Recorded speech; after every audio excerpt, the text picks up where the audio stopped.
Shalom, selamat pagi Bapak Ibu, Saudara-saudari yang dikasihi Tuhan, dimanapun Anda berada. Kita akan dengar-dengaran kembali renungan pagi pada hari ini. Mari sebelumnya kita siapkan hati kita. Kita bersatu di dalam doa kepada Tuhan. Mari kita bersatu di dalam doa. Bapa yang bertata dalam kerajaan surga.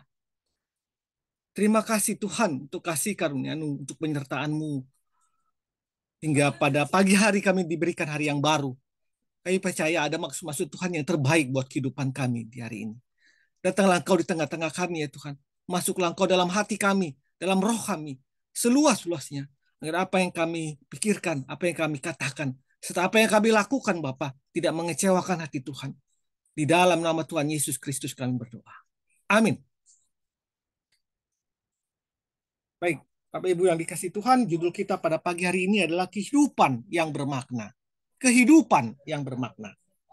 Landasan firman Tuhan diambil dari Mazmur 143 ayat 10. Ajarlah aku melakukan kehendak-Mu, sebab Engkaulah Allahku. Kiranya roh-Mu yang baik itu menuntun aku di tanah yang rata. Dasar firman Tuhan lagi diambil dari Matius 3 ayat 15. Lalu Yesus menjawab katanya kepada mereka, biarlah hal itu terjadi, karena demikianlah sepatutnya kita menggenapkan seluruh kehendak Tuhan. Dan Yohanes pun menurutinya. Saya sering merenungkan mengenai waktu yang bergulir begitu cepat. Ada keinginan untuk mengembalikan waktu ketika saya masih kanak-kanak.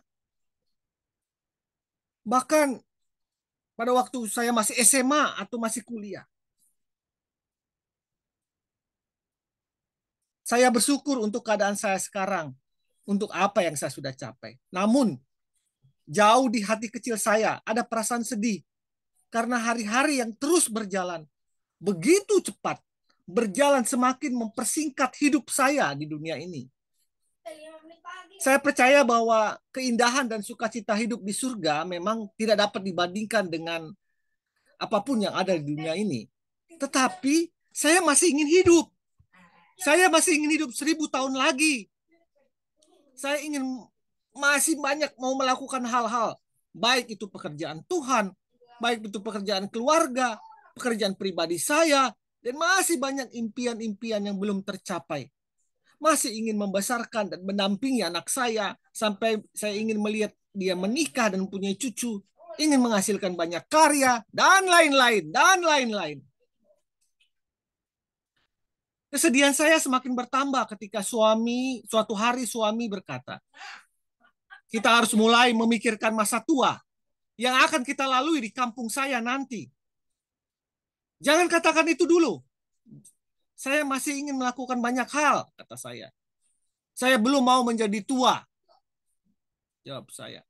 Berusaha menggalikan pembicaraan. Selama 3/4 jam sesudah percakapan itu, saya mulai terus berpikir berdasarkan realita.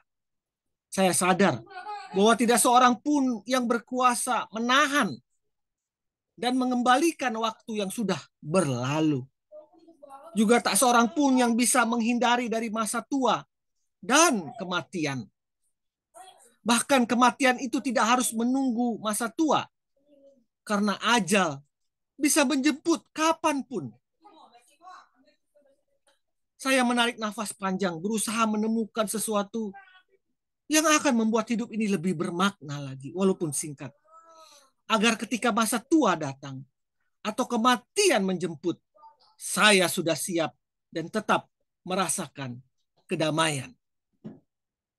Bapak Ibu yang dikasihi Tuhan, akhirnya saya mengerti sikap yang harus saya ambil. Di tahun-tahun sebelum saya cukup merasa nyaman dengan pekerjaan, pelayanan maupun apa yang sudah saya jalani, tetapi kini saya merasa perlu mencari tahu dengan sungguh-sungguh apa yang Tuhan ingin saya lakukan dalam hidup ini. Saya ingin mendapatkan penangguhan mengenai visi dan apalagi yang menjadi kehendak Tuhan bagi sisa hidup saya. Keputusan ini membuat saya beralih pada paradigma yang baru, yang tidak lagi berpusat pada kepentingan diri sendiri, pada kenyamanan diri sendiri, melainkan pada kepentingan Tuhan dan pekerjaannya. Dan suatu yang mengejutkan sekaligus menjadi peneguhan bagi saya, bahwa suami saya pun sedang merasakan hal yang sama. Hatinya sedang dibakar dengan semangat yang besar untuk melakukan apa yang bisa ia lakukan di sisa hidupnya untuk memperlengkapi umat Tuhan dan memajukan pekerjaannya. Bapak Ibu yang dikasihi Tuhan, keputusan untuk hidup dalam kehendak Tuhan melahirkan damai sejahtera dan kepuasan. Sekalipun usia semakin tua dan kematian semakin mendekat, kita akan tetap tenang karena sudah memaknai hidup dengan memenuhi rencananya. Carilah kehendak Tuhan dengan sungguh-sungguh dan lakukanlah semuanya itu dengan berserah kepada Tuhan. Tuhan, sekalipun usia semakin tua dan kematian semakin mendekat, kita akan tetap tenang karena sudah memaknai hidup dengan memenuhi rencananya. Carilah kehendak Tuhan bagi hidup Anda. Mari kita berdoa. Bapa, terima kasih atas dorongan yang Kau taruhkan dalam hatiku untuk hidup dalam kehendak-Mu.